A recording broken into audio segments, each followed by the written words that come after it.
और हाला बाए गोभी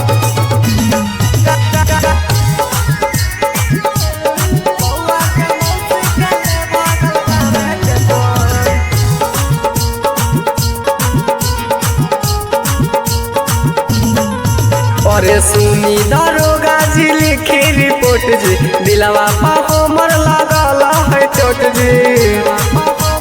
ए दारोगा जी सुनी दारोगा जी लिखी रिपोर्ट जी दिलवा पा हमर लागल है चोट जी। अरे दिलवा के दर्द बढ़ल जा है अरे हाला बाए गोभी जोर बउआ के मौसी के ले भागल गाँव के चोर। हाला बाए गोभी जोर बउआ के मौसी के ले भागल गाँव के चोर।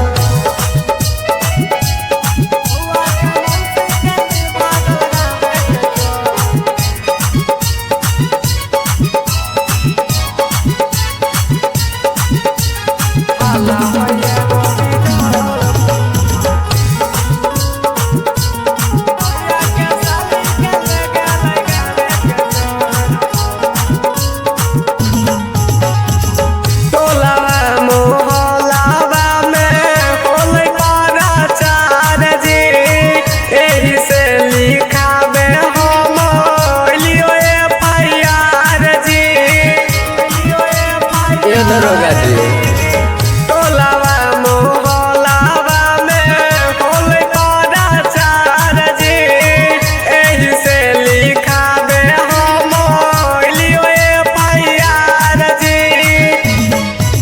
ये बतिया के चर्चा चलै चारो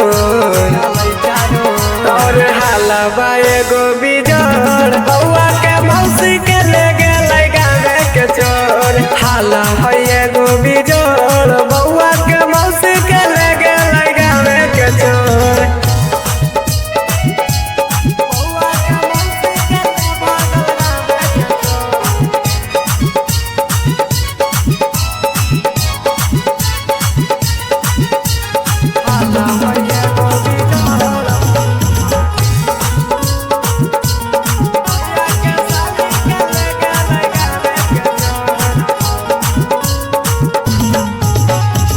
केतनो पता लगलियो नाही मिल है खबरिया टेंशन में हकिन दारोगा जी भैया के मेहरिया।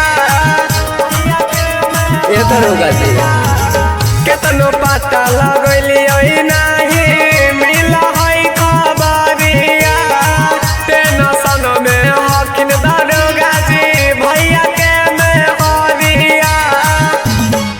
अरे के रौसन खोजी आइलै चारोर और हाला बाए गोभी जोर भैया के साली के ले गेलै गाँव के चोर। हाला है गोभी